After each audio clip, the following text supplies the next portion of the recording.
She used my name to erase me.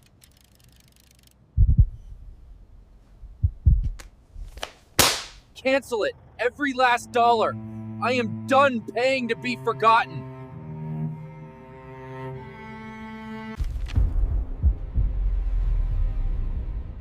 My daughter looked me in the eye and said, "You're not invited, Dad." No hesitation, no shame.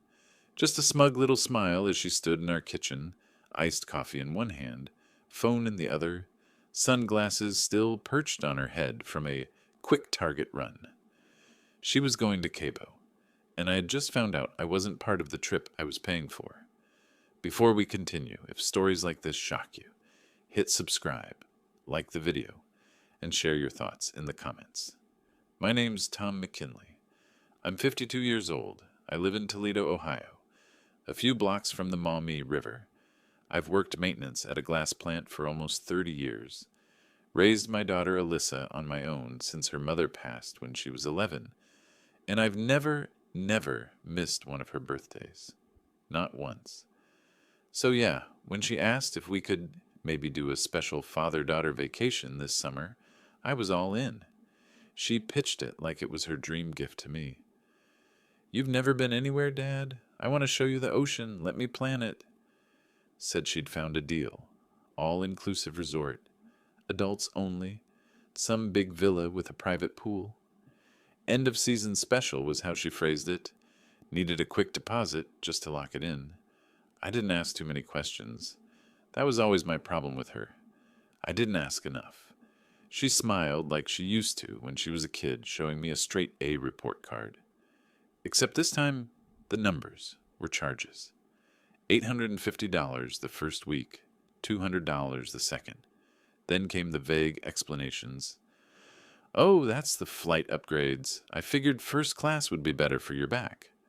"That's just the food package, Dad. You don't want to worry about the menu down there, right?" "That's the resort tax.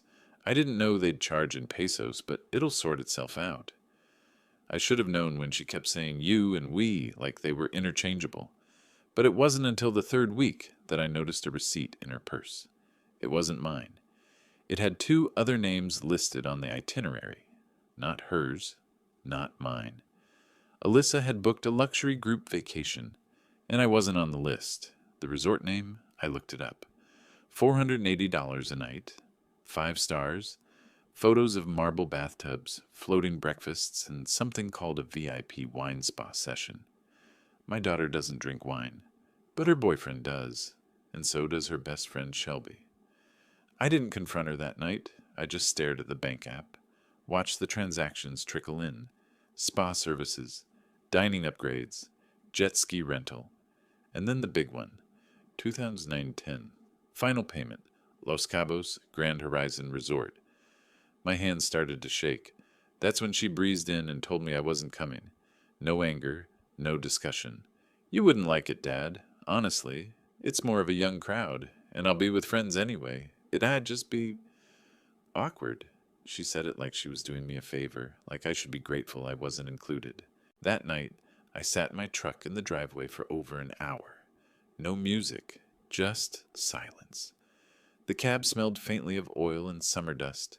Streetlights carved thin golden lines across the windshield. A warm breeze came through the cracked window, carrying the smell of cut grass and faint river mud. I gripped the steering wheel, thumb tracing the groove where my ring used to sit.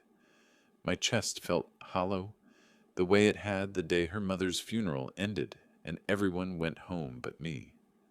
I stared out at the quiet neighborhood and thought about the last 20 years, the Little Caesars dinners, the Walmart school shoes, the late shifts I picked up so she could go to prom in a limousine, the time I pawned my old guitar to pay for her cheer camp, the nights I went to bed sore and aching but happy because she was happy. And here she was, turning me into a wallet with a pulse. The next morning I asked a simple question. "Can I at least see the tickets? The itinerary?" She was halfway through scrolling TikTok, nails clicking against the phone screen. She froze, glanced up, eyes guarded. Yeah, sure." She tucked hair behind her ear, forced a casual shrug. "It's all digital, though." I waited, said nothing. She sighed and pulled out her phone, tapped a few times, and held up the screen. It was a PDF file, blurry, names cropped out. I don't know why it's not showing. It's acting weird, but don't worry. I've got it all handled. Her voice was light, but I saw it. That half-second flicker of panic in her eyes.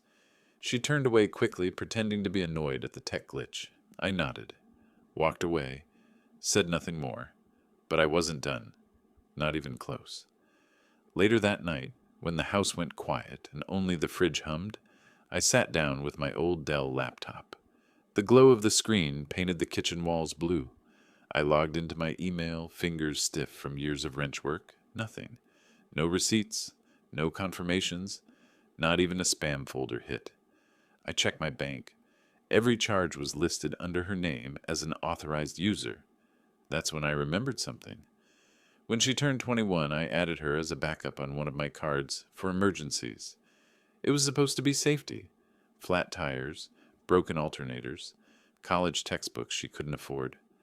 Apparently, a beachfront vacation with bottomless mimosas counted as an emergency. I exhaled slow, rubbed my temple, clicked deeper into the statements, and then I saw it, the travel agent's name, buried in a line item from 3 weeks earlier.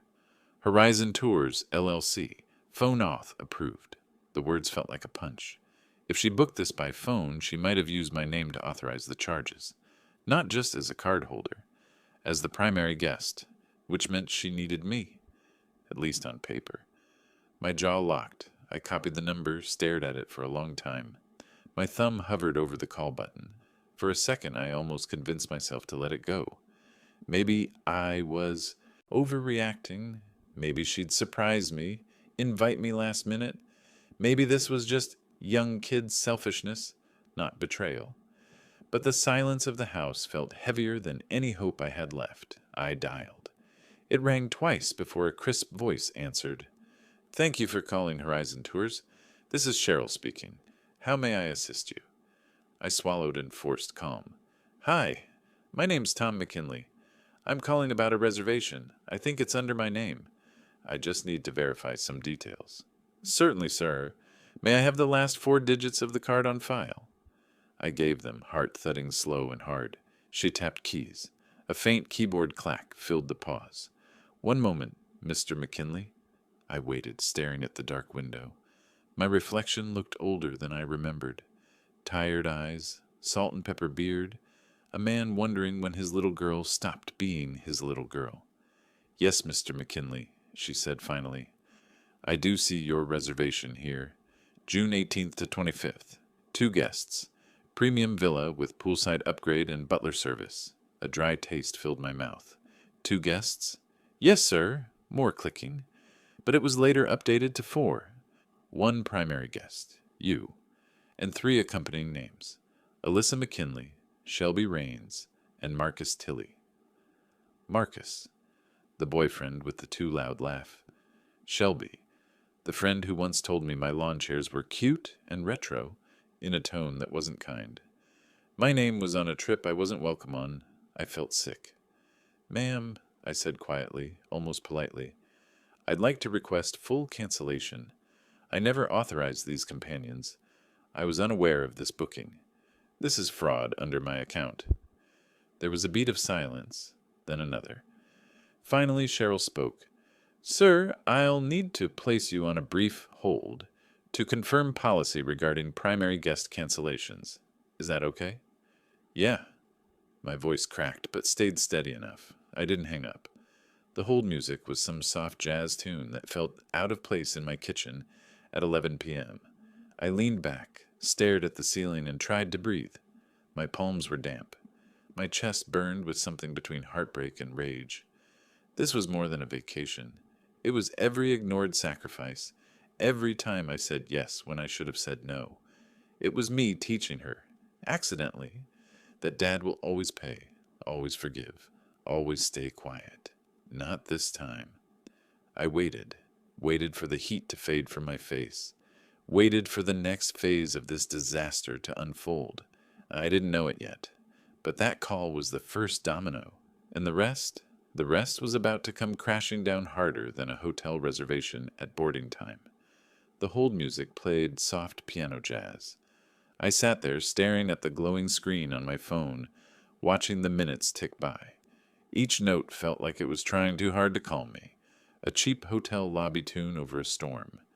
My mouth was dry, my palms slick with sweat. I could feel my heartbeat in my ears. Then Cheryl came back on the line. "Mr. McKinley," she said gently, "we've frozen the reservation for now. I've flagged it for internal review.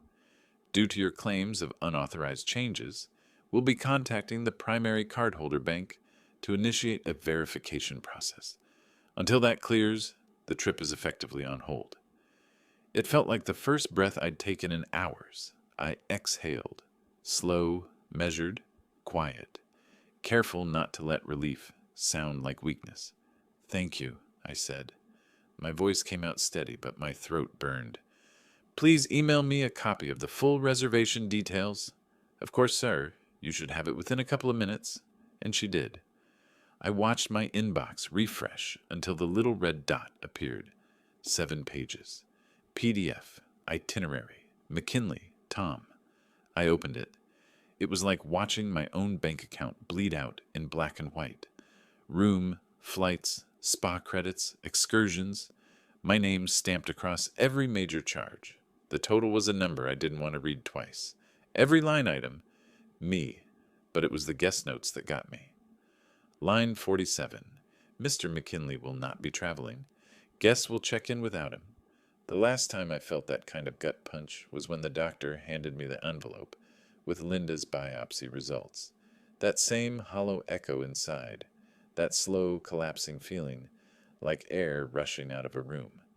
I closed the email before the screen started to blur, pushed my chair back. My legs moved on autopilot. I walked out to the mailbox because I needed air, or maybe just movement. The night was cool, damp, carrying the faint smell of the river. Crickets buzzed somewhere in the dark. The metal hinge on the mailbox squealed as I pulled it open. Inside was a single envelope. Credit card logo on the corner. Hers. I'd let her get her own card recently, thinking maybe it would teach her responsibility. Thought maybe she'd stop leaning on mine if she had to watch her own balance rise and fall. But no. The statement felt heavy as I tore it open right there under the porch light. My hands shook as I flipped page after page. Dinner for 5 at Soho Steakhouse, $387.94. A boutique swimsuit shop, 212 hours urgité. Club bottle service in Chicago, $540. The ink looked smug, careless. She'd been living like a socialite on my dime, and now I had the receipts to prove it. I walked back inside, the house dark and still except for the hum of the fridge. Sat down at the kitchen table, the same table where we'd once had macaroni nights and birthday cupcakes with crooked candles. The same table where she'd done homework, head bent, asking me how to spell independence. I pulled out my laptop and started printing. Bank statements, credit card charges, screenshots of her Instagram posts, beach quotes, private pools, champagne toasts, all time-stamped to match transaction dates. Her captions, manifesting luxury. God's timing is always right. Booked and blessed. Booked with my card, blessed by my trust. I highlighted the dates in yellow, drew arrows, circled totals, stapled the pages into neat stacks because anger likes order, made copies because I knew instinctively I'd need proof. Then I opened a new folder on my desktop.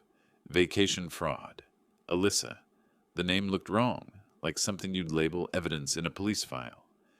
That night, she walked in late, door clicking softly, followed by the faint sound of her keys hitting the counter. She smelled like expensive perfume and sugar, the kind of dessert that comes on long plates with mint leaves. I didn't say a word. I watched her dance around the kitchen, humming, phone in hand, opening the fridge for wine like it was any other night.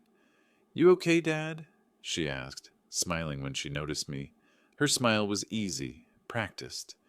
"You seem quiet." I nodded, forcing my face into something neutral. Just tired. She leaned over, kissed me on the cheek, quick, distracted. Don't worry, I'm going to bring you back something amazing. Then she winked, barefoot on the tile, and floated off to her room. Like nothing had happened. Like I wasn't sitting there drowning in betrayal, with a printer still warm behind me. I stared at the hallway long after her door clicked shut. The kind of stare that isn't just looking, it's remembering. The next day, I started making phone calls, first to the credit card company. My voice trembled at first, but steadied as I told the fraud department what happened. Reported suspected misuse, filed a formal claim, requested that every authorization under my name be frozen pending review. They flagged the account. The rep's voice was polite but firm. We've locked the card, Mr. McKinley. A case number will be sent to your email. Then I called the travel agent again, confirmed the cancellation policy. Refunds issued only to primary cardholder after review. Good. That's what I needed to hear. At work, I barely spoke. Clocked in, did my shift, clocked out. The machines hummed, belts squeaked. Glass hissed under heat, the usual sounds of the plant. But my mind wasn't there. In my head, I was building a case, layer by layer, piece by piece. I replayed every moment, her pleading voice asking for that first deposit, her casual dismissal when I asked about details, that acting weird PDF she showed me. All of it lined up now like clues in a bad crime show. And I remembered more, like how she'd used my email to sign up for the resort's loyalty rewards program. I'd seen a random welcome email weeks ago and just shrugged. How she'd quietly changed the mailing address for my statements last winter to make things easier while I worked overtime. She'd been planning this for months. The weekend before her trip, she hosted a going-away brunch at our house. I wasn't invited, but I was home.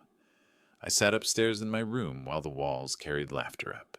Through the vents, glasses clinked. Shelby's voice rose above the rest, giggling, sharp. I can't believe he still doesn't know, Shelby laughed. Like, how dumb is he? A beat of silence, then Alyssa's voice. Soft, affectionate, but cruel in its casualness.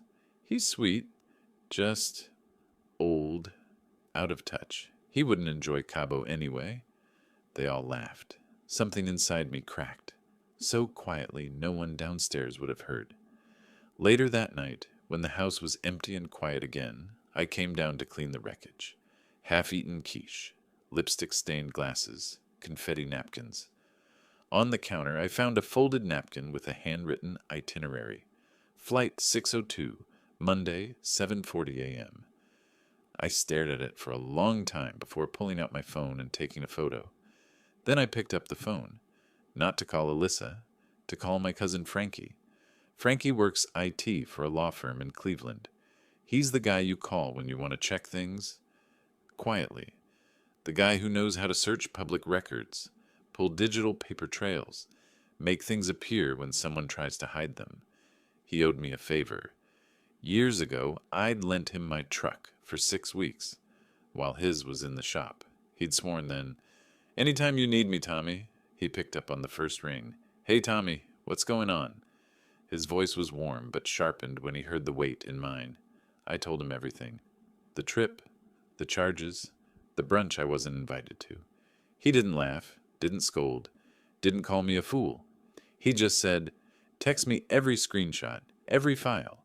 I'll help you build the timeline." So I did, page after page. Screenshots, statements, photos. It took 10 minutes to send. Felt like bleeding out proof. 10 minutes later, he called back. "Tommy," he said, his voice low and even, "this isn't just selfish, man. It's borderline criminal, especially if she forged your consent. You want me to send you a sample affidavit? Something to file with the bank?" I didn't. Not yet. But I told him to hang on to it. Instead, I focused on my own quiet war. I made 3 certified copies of the printed file folder. One for me, one for the bank, and one for Alyssa's aunt, my late wife's sister, the one person in the family Alyssa still tries to impress. She'd once told me, half laughing but serious, "Aunt Monica thinks I'm the golden girl. I can't mess that up." I slid the papers into a thick manila envelope, sealed it, and wrote in block letters, "Private, from Tom. Inside was a letter, short, plain, no yelling, and 22 pages of proof. No drama, no judgment, just the truth. I mailed it overnight. Alyssa was set to fly out in 48 hours. That Sunday night, I sat in the living room pretending to watch the ball game. The TV flickered blue and white across the room. My heart thudded with each fake cheer from the speakers. She walked in with her roller bag, sunglasses perched on her head, at 9 at night, a little too glamorous for someone catching an early flight. "Hey, Dad." Her voice was chipper. "Shelby's picking me up at 5 a.m. tomorrow. Can you help me print my boarding pass?" I didn't look up from the TV. "You sure you have the right ticket?" I asked, keeping my tone mild. She froze, just for a second, enough to catch. Then she smiled again, quick and practiced. "Yeah, why wouldn't I?" I shrugged, eyes on the screen. No reason. She hesitated, then retreated to her room. I heard her zipper open and close, the shuffle of packing, the low hum of music from her phone. That night, I barely slept. My ceiling fan spun slow circles as the minutes crawled. Every creak of the house felt louder than usual. At 4:30 a.m., I heard the front door creak open. Laughter, hers and Shelby's. Suitcases rolling across the porch. Shelby's voice sing-songing, "We're going to be on the beach by noon." I didn't move, just listened. By 4:35, they were gone. Car doors slammed, engine faded. By 4:40, I was on the phone, calling the travel agent one last time. "Pull the reservation," I said, voice calm, almost cold. "I'm the primary guest. Cancel everything." And she did. At 5:12 a.m., I got the notification. Trip cancellation confirmed. Refund pending review. I stared at it for a long moment. The silence in the house was thick. Still. Almost holy. Then the phone buzzed again. A message from Aunt Monica. "Tom, I got your letter. I had no idea. I'm so sorry." I already forwarded it to Alyssa's godmother and cousin Emily. They're shocked. "Let me know how I can help." I leaned back in my chair, phone still in hand. The first pale light of morning spilled across the front steps outside. Somewhere, Alyssa was rolling her suitcase toward a ticket counter, smiling, thinking she was minutes from paradise, and in about an hour she'd find out the truth, that she wasn't going anywhere, and that the man she thought was just an old fool was done being quiet. The call came in just after 6:30 a.m. I let it ring, then again at 6:34. Then the text started, one after another, rapid fire. "Dad, why is the reservation canceled? The resort said it was pulled by you. What the hell is going on?" I didn't answer. I sat on the porch with a chipped mug of black coffee warming my hands, watching the sunrise crawl up over the rooftops across Maumee Street. The light broke slow and orange, brushing the wet lawn with gold. The air smelled like dew and distant river water. Cool breeze against my bare arms. Somewhere a mourning dove cooed. A quiet morning in Toledo. Alyssa was at the airport. No room key, no ticket, no trip. And I wasn't about to give her the courtesy of a reply. By 7:12, she tried calling again. I let it go to voicemail. The message that came in? Unhinged. Her voice was high, sharp, trembling between anger and panic. "I cannot believe you just did this to me. Do you have any idea how embarrassing this is? They called my name over the loudspeaker and told me I wasn't allowed to board. You humiliated me in front of everyone. Shelby's crying, Marcus is pissed, and this whole thing is a disaster." Then a shaky inhale and the kicker. "I had influencer deals, Dad. A brand was paying me to post. You just ruined my summer." I sipped my coffee. No sympathy left in the tank. Not anymore. By 8:15, my cousin Frankie called. He was laughing so hard I had to put him on speaker. His voice filled the quiet porch like static breaking a solemn room. "Bro," he wheezed. "She's on TikTok, melting down. The video already has like 12,000 views. Crying in the airport bathroom, talking about how toxic her family is." I raised an eyebrow, still staring at the slow-moving street.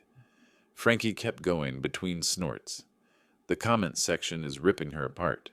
Someone found her old post bragging about manifesting free trips, and they're calling her a scammer. Then his tone shifted, curious and sly. Also, that aunt of hers? She's reposting your receipts in Facebook groups. My brows knit. What receipts?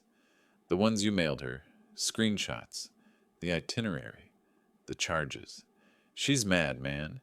Said your daughter made her look like a fool by bragging about the trip to everyone in church last Sunday. I could picture it. Monica in her Sunday dress, hands folded, lips pressed tight as gossip swirled around pews. Alyssa always had a way of climbing ladders built from other people's backs. Turns out, when you kick the wrong rung, you fall faster than you climbed. By noon, the silence returned. No calls, no texts, just the hum of the fridge behind me and a lawnmower somewhere down the block. I figured she'd either turned off her phone or realized she'd burned the last bridge she had left. I spent the afternoon in the garage, trying to keep my hands busy. Dust motes floated in stripes of sun through the half-open door. I shifted boxes, swept, and found an old shoebox tucked behind paint cans. Inside, her drawings from second grade, smiley stick figures, a dog with 5 legs, a picture of us holding hands under a huge yellow sun. I didn't throw it out, but I didn't bring it back inside either. Just left it on the workbench, let it gather dust. By the next morning, the calls changed tone. No more screaming. Now it was guilt. Dad, I'm sorry. I panicked. I didn't think you'd actually cancel it. I thought you knew I needed this. Can we just talk, please? I didn't respond. 3 hours later, tires crunched on the driveway. The screen door gave its long, familiar squeak. She stood there, hoodie up, eyes red, mascara streaked down her cheeks. She looked smaller than usual, not the glamorous, curated version from Instagram, just my kid again, stripped bare. Hey, she said softly. I nodded, kept my hands on the kitchen counter, didn't offer her a seat. She glanced around like the room might save her. I didn't mean to hurt you, it just got out of hand. I stayed quiet. She shifted her weight, voice trembling now. The trip wasn't supposed to be like that. I really was going to bring you something back. A watch, I swear. I even had a reservation for dinner when I got back. I thought maybe we could... Stop. The word came out low, calm but final. She blinked, her mouth shut. I picked up the stack of receipts I'd left on the table and set them down between us, with a heavy slap of paper. Do you see this? I asked quietly. Every single charge, every lie, every time you smiled and told me it was for both of us. When you knew I wasn't even on the guest list? She didn't answer, just stared down at the pages like they might bite. I made a mistake, she whispered. No. My voice cracked just once, but I steadied it. You made a choice, over and over again. Silence stretched long. I let the weight of it hang in the air between us, heavy as wet wool. She finally reached for the receipts, fingers trembling. I pulled them back before she could touch them. These aren't for you, I said. They're for the bank, the travel company, and if needed, law enforcement. Her eyes widened, fear flashing across her face. You're going to report me? No, I said after a beat. Not yet, but I want you to understand something. I walked to the cabinet, opened the drawer where bills and spare pens lived, pulled out a plain white envelope, set it in front of her. Inside was a copy of the same letter I'd sent her aunt, her godmother, her cousin Emily. She stared like it might explode. You sent this to people? She whispered. I sent the truth. She gripped the envelope with both hands like it was live wire. Her breath shook. They're going to hate me. I didn't flinch. Then maybe next time, I said slowly, don't steal from the man who raised you. She sniffed once, looked away, blinking fast. I didn't comfort her, didn't hand her tissues, didn't soften the edges. This wasn't a movie where lessons end in hugs. This was real life. and real life doesn't always end with forgiveness on cue. She stood there for a long time, silent, hoodie sleeves balled in her fists. Then, without a word, she turned and walked out. Didn't say goodbye, didn't even bother to close the door behind her. The next day, I went to the bank, signed the reversal paperwork, hands steady this time. The clerk scanned my file of evidence, nodding with quiet approval. The refund would take 2 weeks to process, but it was approved. $6,882.94. Back to me. That night, after a quiet dinner alone, just leftover pasta, and the sound of the baseball game murmuring in the background, I opened my laptop out of curiosity. Her social media was gone. Private account. Bio wiped. Posts deleted. No more beach teasers. No more blessed hashtags. No matching couple outfits. The girl who once documented every latte and sunset had vanished into her own silence. Good. Let it stay that way. I sat back in the worn recliner, the same one I'd dozed off in after double shifts when she was little. My chest felt strange, not triumphant, not angry anymore. Just clean, clear, done. The day the refund hit my account, I didn't feel triumph. I felt relief. Quiet, full-bodied relief, like finally exhaling after holding your breath too long. $6,992.94. Back where it belonged. Not as revenge, not as punishment, just balance, correction, order. I didn't call Alyssa to tell her. She'd already figured it out. The silence on her end said more than any apology ever could. But the collapse wasn't finished yet. That Friday, a letter came in the mail. A plain envelope, government stiff, stamped with the logo of the Travel Fraud Division out of Columbus. The paper felt heavier than it should as I slid it out. It was an audit form, polite but sharp, the way official things are. Apparently, when I flagged the charges, it triggered an automatic report to their internal compliance department. They wanted confirmation of my authorization, or lack of it, for each transaction made in the last 60 days. I sat at the kitchen table with a black pen and a cup of coffee cooling beside me. Checked every box, unauthorized. Slow, deliberate strokes. Then I added a comment at the bottom. She used my name, my card, my trust.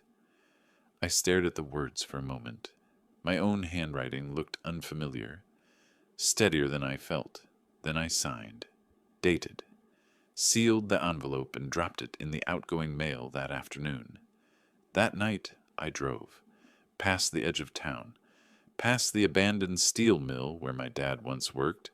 Past the old train depot we used to visit when Alyssa was little and wanted to count rail cars. I rolled the windows down and let warm air slap against my face. Finally, I pulled off by the Maumee River, parked in the gravel turnout where fishermen sometimes cast at dusk. The dashboard lights glowed dim green on my hands. The air smelled like mud and summer rain about to break. I wasn't thinking about justice anymore. I was thinking about peace. The sound of crickets buzzed through the open window. My truck engine clicked softly as it cooled.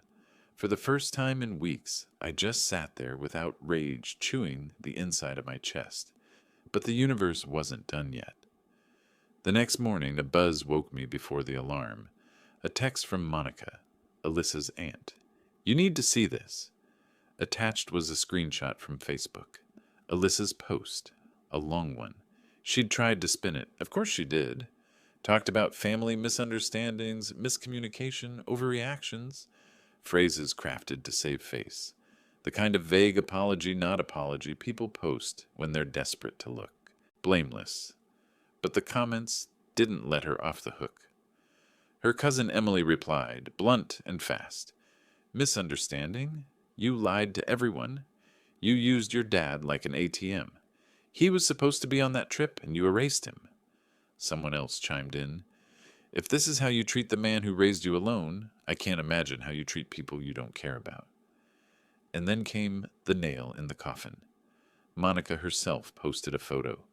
The receipts I'd mailed her, names redacted, but the details unmistakable. Room costs, guest list, booking dates, My notes about the forged authorization. Her caption? This is what deception looks like. If you're going to lie about family, be prepared for the truth to find its way out. Alyssa's account went dark not long after, but not before the ripple hit her boyfriend's page. Marcus posted a one-line status. I don't date liars. 3 hours later, Shelby quietly unfollowed them both. Digital knives, silent but final. Whatever little kingdom Alyssa thought she was building with staged photos, dreamy captions, and private pools, it crumbled overnight, and not because I exposed her. She did that to herself. All I did was stop protecting the lie.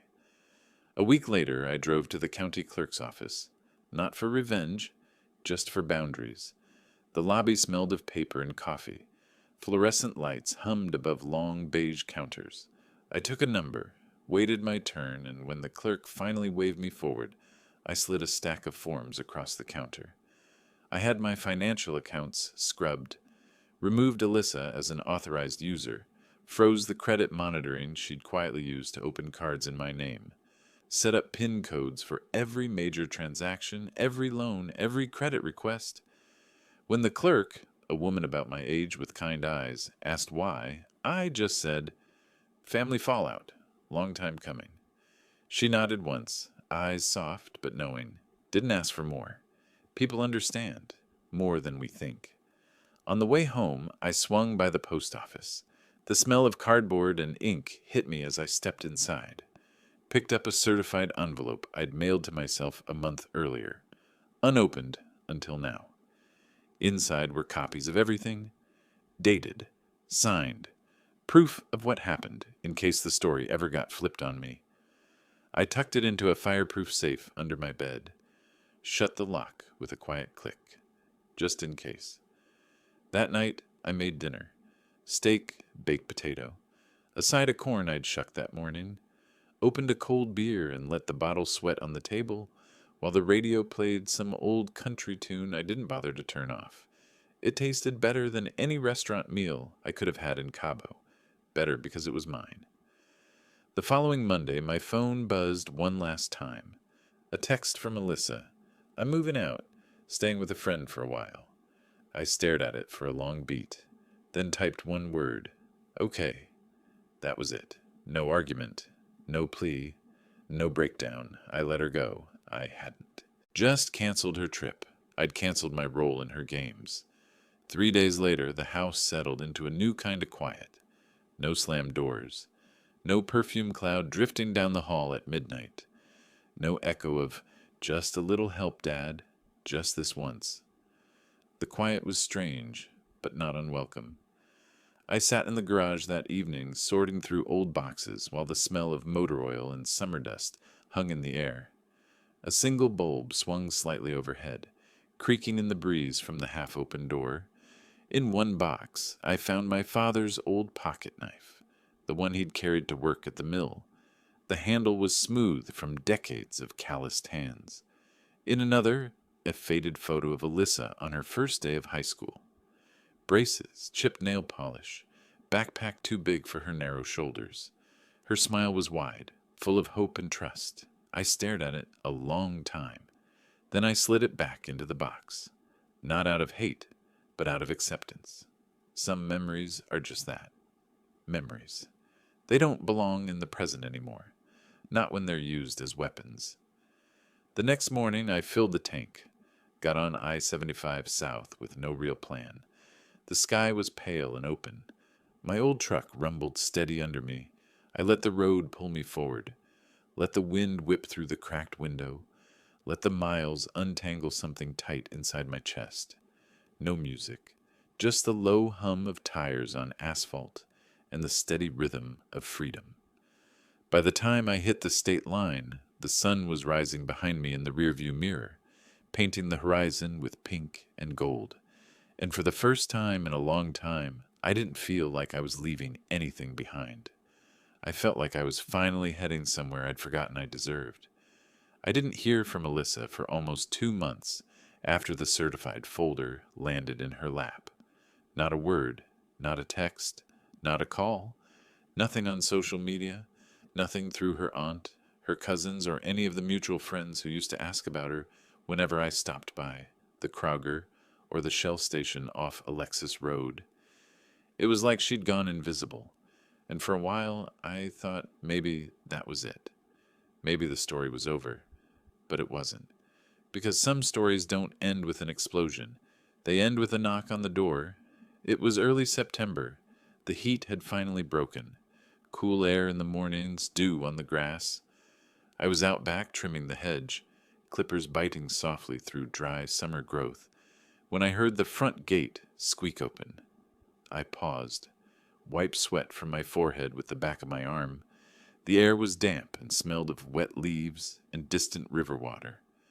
I stepped around the corner, and there she was, standing on the porch holding a shoebox, not dressed up, no makeup, hoodie sleeves pulled down over her hands, sneakers scuffed, hair tucked under the hood like she wanted to disappear inside it. She looked smaller than I remembered, not physically, but in presence, like someone who had finally run out of disguises. She saw me, opened her mouth, then shut it again.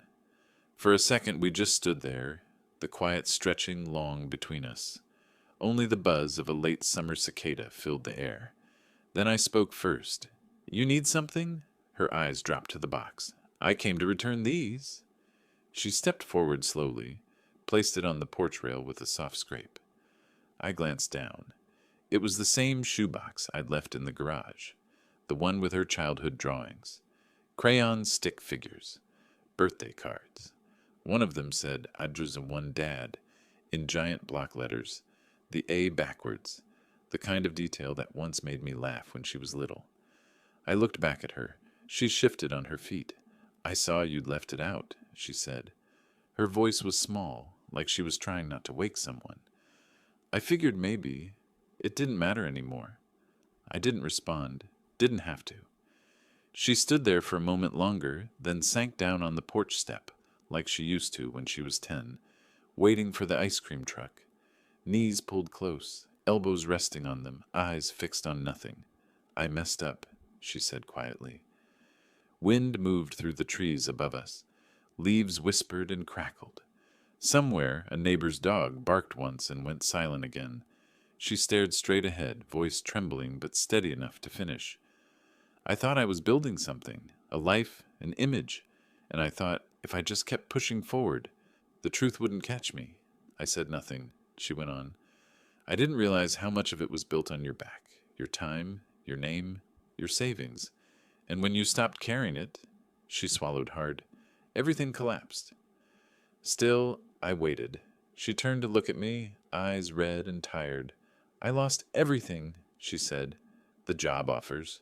Marcus, Shelby, people I thought were friends. They're gone." A long pause. I deserved that. I crossed my arms, let the quiet hang between us. The air smelled faintly of cut grass and morning coffee drifting from a neighbor's porch. Then I said, calm but heavy, "What do you want from me, Alyssa?" She looked down again, hoodie sleeves twisting in her hands. "I don't know," she said. "Maybe just a start. Not a reset. I know I can't erase anything, but I just—" Her voice cracked. "I miss you." That landed harder than I expected. I felt it in my chest, a slow pull. The kind that reminds you you're still human, no matter how betrayed you feel. I sat down beside her, not too close, but not far. The wood step creaked under my weight. She kept her eyes forward. "I took something that didn't belong to me," she said after a long breath. "And worse, I treated you like a tool, like a credit line instead of a father." Her voice was steadier now, sharper, older somehow. "I want to change, but I don't expect you to believe that yet."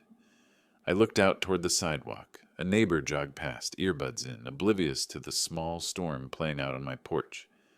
"And," then I said quietly but firmly, "you know what the worst part was?" She turned to me slowly, bracing. "It wasn't the money, or the lies, or even the trip." I turned to meet her eyes. It was realizing I'd raised someone who didn't think I mattered anymore, who thought her future could be built by erasing the man who carried her past. Her face folded inward. Tears spilled over, soft and silent. No sobbing, just stillness and wet cheeks. I let her sit with that. Then I reached for the box, opened the lid, pulled out the drawing with the two stick figures holding hands under a crooked yellow sun. This, I said softly. This was real once. She nodded, tears catching light. I know. I slipped the drawing back inside, closed the lid, stood up. You've got a long road ahead. She stood too, slow and careful, like someone learning how to stand again. I know, she whispered. I handed her the box. She took it, held it close to her chest like something fragile. Then finally I said the words I hadn't been sure I'd say again. Take care of yourself. She nodded. Thanks for opening the door. She turned, walked back down the steps, the sound of her sneakers soft on the wood. Didn't ask for anything else. Didn't ask to come back. Didn't ask to be forgiven. Just walked. When she reached the sidewalk, she paused, looked back once, face unreadable, then disappeared around the corner.